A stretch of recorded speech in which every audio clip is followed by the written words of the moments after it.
Hi Vivek and Mehak, good to see you both. You too. So, it's once again time to review and balance your portfolio. Yes, time for our yearly ritual. Shall we start? Definitely. I'm keen on seeing how our investment has performed over the year. Well, there surely were ups and downs, but overall, we seem to be on track to achieve our goals. That's great.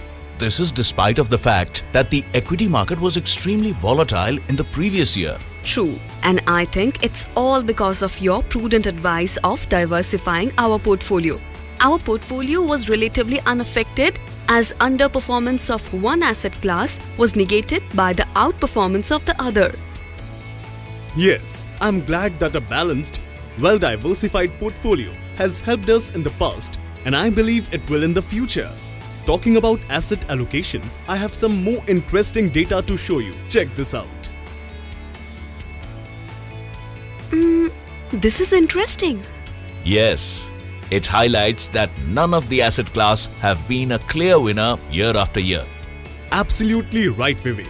No one can predict the best performing asset class in the future, and that is why it's advisable to have a suitable asset allocation in equity, debt, gold, or any other asset as per your need, risk profile, and investment horizon.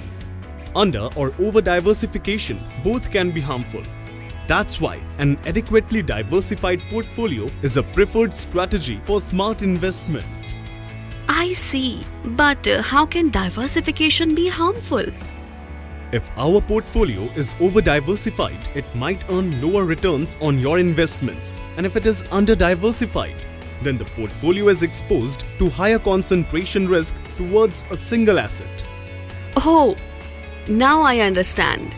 Also, Mehak, apart from the allocation that we already have towards debt funds to provide stability and balance risk in our portfolio, we have recently transferred some of our investment from equity fund to debt fund. Yeah, I know. As equity market by its very nature is volatile, and our goal of buying a house is only a few months away. Therefore, debt fund will be relatively less volatile than equity funds. Exactly. And as your retirement goal is approximately 20 years away, we can afford to take higher risk. Therefore, we have continued investing majorly in equities for our retirement goal so that we get maximum growth opportunity. I think this allocation strategy should work for us. Right, Mehak? Yes, let's see. An investor education and awareness initiative by Tata Mutual Fund. Mutual fund investments are subject to market risks. Read all scheme-related documents carefully.